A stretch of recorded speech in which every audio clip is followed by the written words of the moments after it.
Let's get more context into this visit of the President to China. Let's bring in former Minister of Foreign Affairs, Dr.Sarath Amunugama. Good to see you, sir, and in good spirits, I hear. Thank you for joining us once again. Now, in your opinion, how crucial was this visit to China? Now, one key error that President Gotabaya Rajapaksa made was omitting China. Mahieash, I think the visit of our President Anura Dissanayake to China was a very important and a very wise step taken by this government. His first visit was to India, and to balance it, I think he made this visit to China.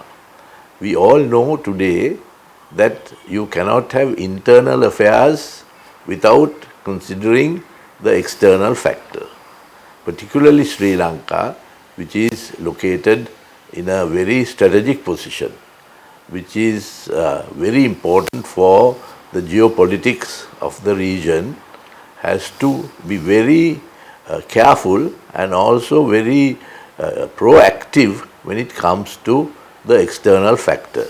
So the first visit to India was very tactful and was very significant. He made a very good impression there, as we can see in the subsequent activities where India took the initiative. And now his visit to China is equally important, because those are the two Asian giants now, not only today but with a tremendous potential.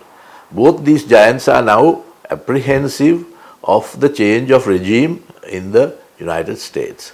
So at this stage, we should strengthen our links with these two countries, which are now very apprehensive and very receptive to the external factor and trying their very best to reach out to Sri Lanka as a valuable partner. So this is a crucial time, and I think this type of approach, which is very sensible, which is very tactical and also quite amiable, I think is the correct way to go. I like to congratulate the President and his team. Indeed. Doctor, how crucial is this balancing act? Now, you just saw all superpowers, China, India and the United States, are investing in Sri Lanka's energy sector. More wants to invest in various other areas as well.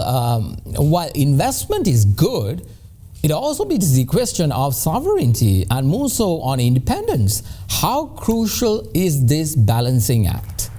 Mahieash, as I mentioned earlier, the internal affairs of our country are very closely linked with the external factor. So I think this talk about sovereignty is exaggerated. It is this sort of what in Sinhala we call the Dupata mentality, island mentality, which has not taken us anywhere.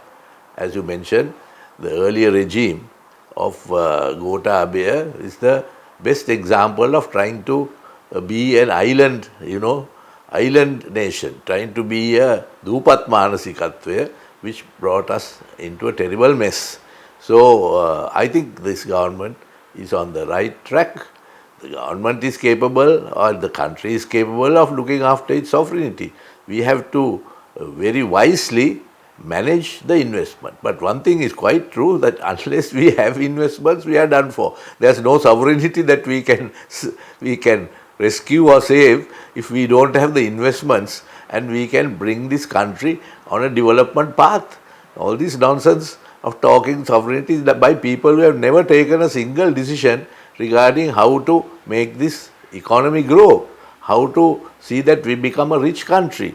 It is very important, because even our way out of the debt trap requires that we increase our foreign earnings. Sri Lanka has to go on the path of trade, of manufacture, of being a hub of international industrial and trade activity. So for that, we have to get foreign investment. We don't have money of our own, and we have to make this country prosper. It is only then that we can carry out this program of social equity, of growth with equity. Absolutely. Thank you so much. Well, we have to leave it at that. That was the former Minister of Foreign Affairs, Dr. Sarath Amunugama. Thank you very much.